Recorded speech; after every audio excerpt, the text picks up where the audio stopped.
Motorsport 411 presents all the four- and two-wheeled action. Motorsport 411 with Sean Cardovillis. Welcome to Motorsport 411, your home for all your four- and two-wheel action in Africa.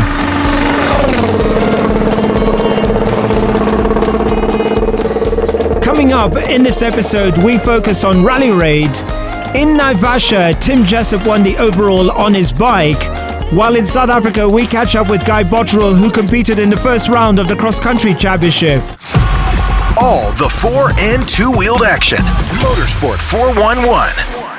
Welcome to the episode. So after a long time, a motorcycle entrant finished first overall in the first round of the Rally Raid Championship in Naivasha. Tim Jessop finished first, while Alistair Keith and Chino Mataru, who were competing in the modified class, finished second and third respectively. After the event, we got to speak to Tim Jessop. Tim, thank you so much for speaking to us on Motorsport 411. Congratulations. It's not often a bike wins a Rally Raid. How does it feel? It was great. A really good route, and I think a lot of the others had problems and just had a clean run, where it all sort of just flows and clicks, and it was really good fun. Good weekend out. How are the conditions out there? Because there was a lot of rain during the week. Yeah, it rained all of Friday night because we actually did a navigator's training at the ranch house on Friday night for newcomers and people wanting to learn a bit more about using GPSs. So it rained all Friday night. It rained up until about 11:30 on Saturday, and obviously the driver's briefing is at 12:30, start at 1. So we thought it was going to be a complete whitewash. But no, it stopped, and the good thing is the surface is really sandy, so it absorbed all the sort of the rain, and it was really good, nice and grippy, and a nice afternoon. You were a little bit stiff, of course, a couple of days after that. How difficult was it in terms of the conditions out there, in terms of your body and physical fitness? The loop itself was about 46 kilometers. So we did over sort of 200 Ks, all in all. So you have 3 hours to do as many laps as possible. So I think three teams managed to get 4 laps in. And then there was 3 lappers and 2 lappers, and then quite a few did not finish. Accidents and mechanical breakdowns. And I think we had about 20 entrants altogether. And it was, really good fun. I think everybody enjoyed it. It's a great day out, family orientated as well. So a lot of sort of spectators out there and family. So I think all in all, a success. Now, for those that don't know, most people associate you with being a navigator for Carl Tundo and, of course, your association with Rallycross. Just tell us about your background, because you're also heavily involved with Enduro, your background on 2 wheels. Yeah, I started riding bikes probably about 18, 19 years ago, 20 years ago. And sort of loved the enduro and just being out in the open. So I used to do motocross and then did enduros, and since Flash's car's not ready for Rally Raid, just decided to give it a go on the bike, and really enjoyed it. You've got your own notes that you have to follow. You've got 2 GPSs. You've got to put navigator and driver all into one. So you're looking at notes. You're looking at distances, partial distances. And then trying to ride at the same time. So I just enjoy the challenge, but most of all, it's enjoy the sort of group that we're with. We're getting more and more interest into rally raids now, as well as enduros, and a lot more entrants coming through. A lot more sort of interest in it all. Can you tell us about your bike and also the navigation system you have on the bike? So mine is, I've just changed it this year to a Husqvarna 350 4-stroke. And the way your notes are read, it's called a scroll reader. It's similar to what the guys in the Dakar use, but not as fancy. Where you have like a one long note roll book, which you roll onto this device, and as you're going through the notes, you've got a thumb switch, which then rolls it to the next sheet. And then you've got 2 GPSs alongside that, so you're having to look at sort of 4 different things at the same time. So yeah, it's a good challenge, and you're out there on your own, and it's just me sort of time. What size engine have you got, and what do you feel is the ideal size engine for these, not only rally raid, but also enduros? I mean, enduro is slightly different. I mean, you're looking at 2-stroke 300s, CCs being ideal, and then you've got the 350 4-strokes. So enduros, you need a nice light bike. The rally raid, you need a little bit more of a comfier bike that's got some more sort of top speed. So slightly different machinery, but I use mine for both. So we've got an enduro coming up this weekend, so I had to get it back on Sunday, take all the navigation stuff off it, and get it ready for enduro, where you only need GPSs. Tim, we've spoken to you a number of times. We've seen, how serious motorsport can get.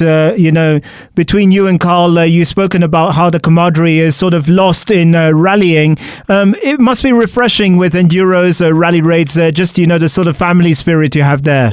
Yeah, it is. And we're getting a lot more interest as a result of that, More and more sponsors are getting on board, thanks to Metal Equipment for this last one. And because we're getting the entries, the sponsors come with it, the interest comes with it. And I think the local rallying scene is struggling with that still.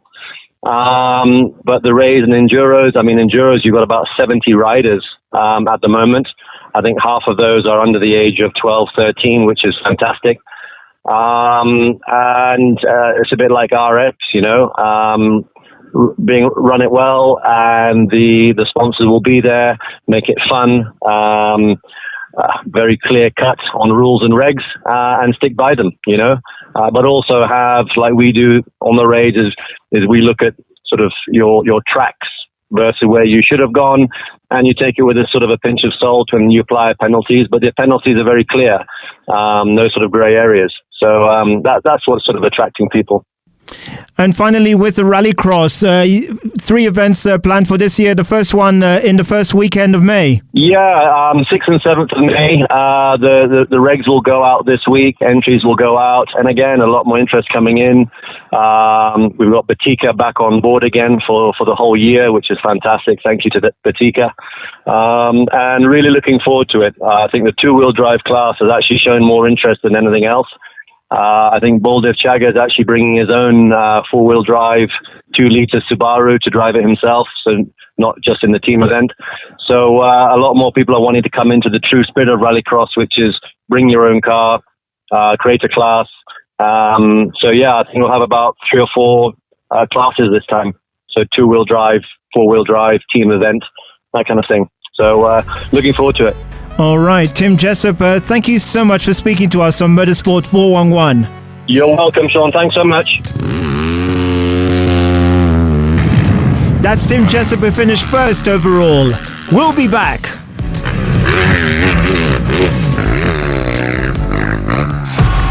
All the 4 and 2-wheeled action. Motorsport 411. So welcome back. Now, Geoff Mayes is not only an official in the Rally Raid series, but he finished second overall in the modified class in the first round held in Naivasha. We spoke to Mayes after the event. Geoff, thank you so much for speaking to us on Motorsport 411. Rally Raid held in the Naivasha area over the weekend. How did it go? Hi, Sean. Yeah, lovely to chat to you. The first round of the 2023 championship was last weekend. Brand new venue. We've never been allowed to do motorsport on there before, apart from mostly the WRC event. It went incredibly well, fantastic turnout. We had 19 entries. All 4 categories were very well supported: bikes, quads, buggies, and obviously an assortment of different cars. So, it was a brilliant weekend away. Everyone came with their wives and kids, a proper family kind of event. The weather was a talking point heading into the event. How was the weather during the event? It was perfect. Up until about a week before, it was bone dry in Naivasha. And as you well know from all the WRC Safari Rally images, when it's dry there, it is fesh. So we were a little bit nervous. And then the heavens broke about 4 or 5 days before. And we had torrential rain every single day in the lead up to the event, including early in the morning. Literally as documentation was starting, it was still raining. And then at 10 o'clock, someone turned the taps off. But yeah, in the morning of the raid, we had 50 mils of rain, which absolutely was perfect. It meant that there was no dust, and the roads in the sanctuary all held together perfectly. I mean, we drove through the next day, and it doesn't even look like there was a motorsport event in May. Now, a little bit of history made Tim Jessop winning on the bike. It looks like the conditions suited the bike a little bit more. Yeah, no, absolutely. You know, it was a technical event. Fair play to Harry and his team for putting on such a challenging event. As you guys know, I used to manage that conservancy for many years, and he took us down roads I've never been on. And I was like, where the hell are we? So very challenging event. Well done to Tim. Brilliant navigation. And yeah, it's nice to see a bike back on top. It's been quite a few years since that happened. Now, there has been a bit of a rivalry between the modified class, which you're in, and of course we got like the Century buggies that are there. How did that go? Yeah, I'm pleased to say for once the tables were turned, and it wasn't by Ian Duncan. For the last few years, the only modified car that's been able to take the fight to the Century buggies has been Ian. He sadly was absent. Fully respect his reasons for it. But yeah, homeboy Alistair Keefe was able to take the fight to the buggies. And it was interesting because the moment the buggies were forced to up their game, started showing a few small weaknesses, either in some uncharacteristic driver errors or a few mechanical issues. So well done to Ali for finally putting one in the books for the modified category. A few big names were missing this weekend. Yes. Sadly, Mark Glenn was away. He was in the UK with his kids who were doing a sporting event. Ian was missing. Joost Zerbier, who has been a staunch supporter of the category. His sister, who co-drives him, couldn't make it. And I think because of work commitments, it was difficult for him. So there was three big names missing there, but there was some nice new faces like Kieran Jethwa. This is his second raid. John Rogers was debuting a brand new vehicle, and yeah, all in all, it was a really nice turnout of new and old. Can you tell us about the format of Rally Raid in Kenya? Yeah, I mean, the nice thing about our sporting discipline is its variety. As long as your vehicle conforms to all of the safety regulations, you can pretty much bring anything you like. In the past, we've seen converted rally cars come out. We've seen people bringing their everyday Safari 4x4, which has a roll cage and bucket seats and harnesses, and they've brought those out. You can bring a bike and you can do it. You can bring cars, you can bring quads, buggies. It really does cater for the everyday wannabe motorsport enthusiast. Where's the next event going to be? So we should have that answer in the next week or two. It will be in early May. We do know that. Again, we have 3 or 4 different venues that we're looking at. And the nice thing is typically these are private conservancies. They welcome us in with open arms. And it definitely complements tourism activities, especially in the low season. So yeah, we are a little bit spoilt for choice when it comes to venues. The challenge is convincing some of the competitors to travel a little bit further afield to go and explore new pastures. For you, work pressures, you might not do the whole season. Yeah, no, sadly, it's looking unlikely that I can defend my crown that I won last year. Between having opened this new camp in the Masai Mara and tourism being on the uprise here in Kenya, it does look like I'm going to probably only get to do 2 or 3 events. But rest assured, as and when I can sneak away, I'll definitely be behind the wheel. Geoff, as always, thank you for your support. Thank you so much for speaking to us on Motorsport 411. Sean, thank you very much. It's definitely my favorite podcast to go to.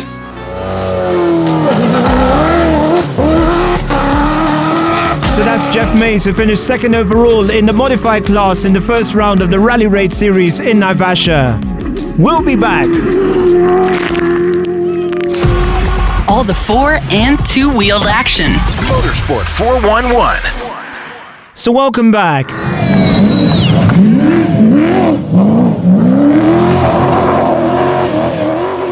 Now, the first round of the cross-country series was held in South Africa over the weekend.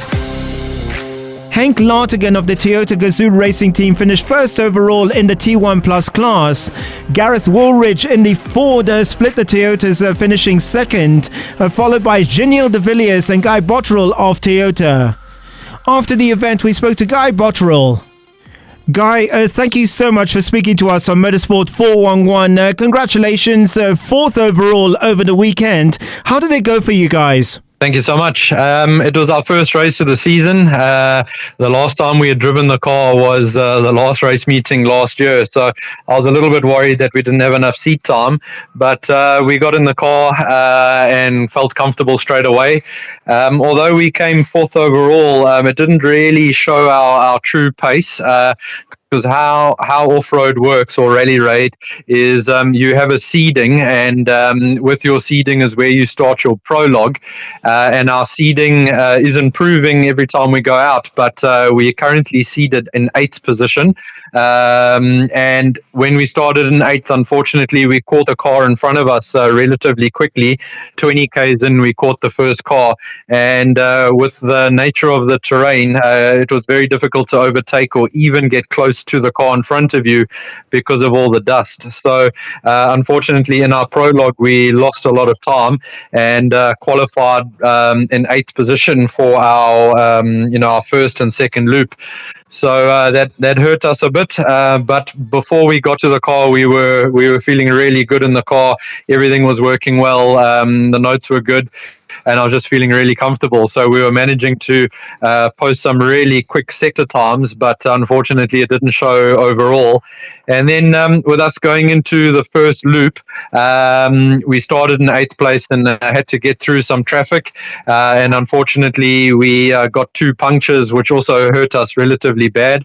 But, when you have a look at the sector times and when everything was going well, we were one of the quickest. So that was quite good. And then going into the second loop, because Rally Raid, we're doing 2 loops, one in the morning, one in the afternoon. We had a very clean run, and we had the second quickest time for that loop. So we're starting to get used to it, starting to get a bit more comfortable in the car, and I think our time is coming where we can show some really good results. But unfortunately, in this last event, coming fourth is okay, but we always want to be on the podium. But we're really happy with how the car felt and how we felt in the car. So we're really happy with our progress.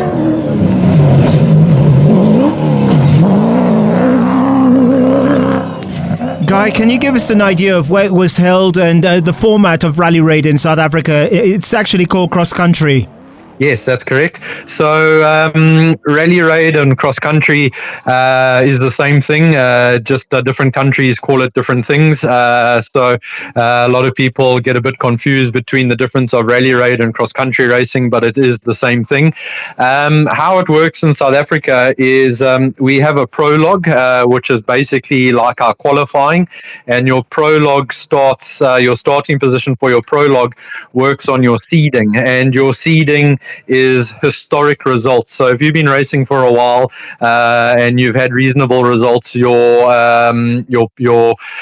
your seeding is pretty good, so you can start high up. Because we haven't been racing for a while, we're still building on our seeding. So every event we're increasing our seeding position. So that's how that works. And then after you've done your prologue, then you go into your first, or we call them loops, where we do maybe anywhere between 180 k's to nearly 230 kilometers of a single stage where it's continuous, and then we come back to the pits. We have about a 45-minute service, and then you go out again and to repeat the same loop, and that's basically the format of South African Rally Raid, and that's how it works. Where was it held? It was held in Madelon, which is just outside the Mozambican border. So from South Africa to Mozambique is Madelon Komati Port. That's the area where it was held. Absolutely magnificent. It's just below the Kruger National Park. So lots of wildlife, lots of thick vegetation, and it's a sugarcane area as well. So we were in a lot of heavily dense bush area, and also lots of sugarcane. So very nice area to race. Now, Rally Raid are really in focus at the moment globally. You got the World Rally Raid Championship, and of course, in terms of South Africa, and cars are being constructed in South Africa. The teams, originate from South Africa. How's the competition this year? The competition is really, really super tough, and it's really world class. If you have a look at the competitors that lined up this weekend for T1 Plus, which is the top class, it's really top fields that can dominate in any rally race around the world. So South African rally raid at the moment is incredibly strong. We've got some really big names. A lot of the competitors are involved in Dakar and do Dakar and have done many Dakars before. So it's a real privilege to be able to race against people like that. Real privilege to be able to drive the real cars that do the Dakar and get experience in these vehicles, and it's just it's phenomenal. We had two people with us from overseas that are involved in motor racing, and they couldn't believe the size of the fields in South Africa, the professionalism of the Rally Raid series in South Africa, and these people have traveled the world, been involved with motor racing. So it's a big feather in the cap for the South African Rally Raid organizers and the crews that are there. I forget the stats, but the entries for the Dakar, I think it was nearly 50% of the Dakar cars were manufactured in South Africa. So that's a huge achievement for South Africa to have a huge majority share of the Dakar vehicles all being built in South Africa. So it's just phenomenal. That is incredible. Now, this competition between Toyota, between TGR and Ford, it's proving to be quite legendary. First of all, tell us about the Toyota team, which is your team, and the competition with Ford. Yeah, it's really Ford versus Toyota, and it's really good. I think it's a healthy rivalry. I think it's pushing the teams and making everyone better. So our team is always developing, always testing.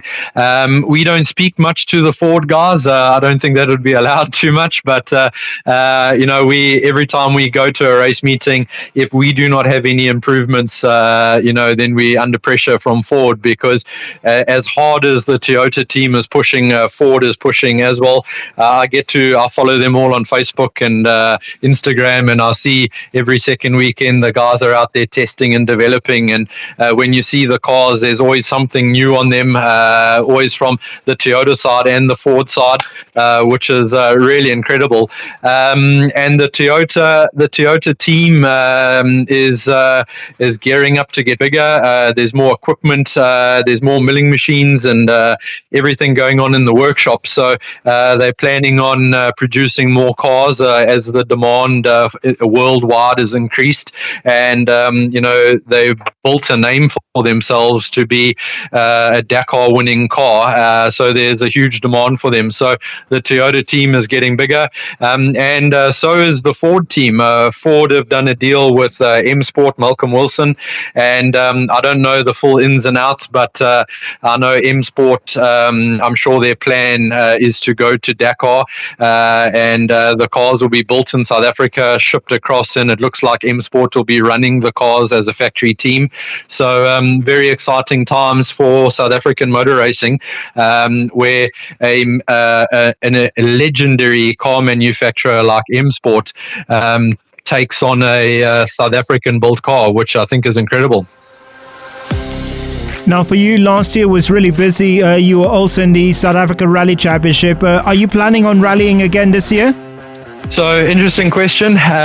We are running 2 cars this year, so my shift in rallying has changed quite a lot. Last year was incredibly hectic doing the rally and the off-road series. So this year we've changed our approach slightly. We will just be driving in the off-road series and concentrating on the rally program, but more on a business side, where we have got quite a few orders for cars, and we are going to be more focused on customers as opposed to racing. So my shift in motor racing has changed substantially with regards to rallying. So our team, BMT, is a factory now that is building cars, and we will be running customers in those cars, and I will be involved in the testing and the development, and also as a team manager. So it will most certainly change, and also it frees me up a little bit if we decide to do any other events outside of South Africa. We're still not ready this year to do a safari rally, but maybe the following year, and it just frees my calendar up a bit, and we can pick and choose maybe 1 or 2 international African races to showcase our cars. So that's been our plan. That is incredible. Are you going to be based out of Durban, where you live? That's correct. So our team is based in Durban. Although we've got very strong and partners in the business in Zambia, we eventually will have a Zambian base and a South African base. So if anybody buys our cars in Africa, hopefully we'll be able to support them from Zambia and South Africa, because a lot of the times it's been really difficult for people to get parts and spares quickly, and we feel with our Zambian connections, it would just make it a much smarter decision to go with one of our cars because of all the backup service and spares and easily availability of parts. So, but yes, that's our plan. And finally, Guy, any plans regarding the Dakar? I know that's high on your priority list. Yes, most certainly. I pushed really hard last year to go to Dakar. Unfortunately, it wasn't meant to be, and we didn't go. Although I was with the team till the final hour. We did all the testing in Namibia. I can't remember how many kilometers we did there, but it felt like thousands of kilometers in the sand dunes. It was really good for me to learn how to drive these cars in the sand dunes. Not that I've learned everything. I still need to do a lot more practice and training, and that is definitely on my things to do this year, is to somehow try and get some more time in these sand dunes to learn how to read the sand dunes, learn how to read the terrain, because that is very, very tricky to read the sand. So my plan is most definitely to try and go to Dakar, but I'm patiently waiting my turn, and also I understand that I need to get a bit more experience in the sand. I think on the hard pack we'll be okay, but the Dakar is predominantly sand, and we need to get a bit more time in the sand. So we'll be training for that, and the whole plan is to eventually get to Dakar. All right, Guy Botterill, thank you so much for speaking to us on Motorsport 411. Thank you so much. Thank you for having me. We'll be back. Motorsports 411 with Sean Cardovillis. So that's it for the show this week. Our thanks very much to Tim Jessop, Geoff Mayes and Guy Botterill. Our thanks as always to Big City Studio. I'm Sean Cardovillis. See you next week.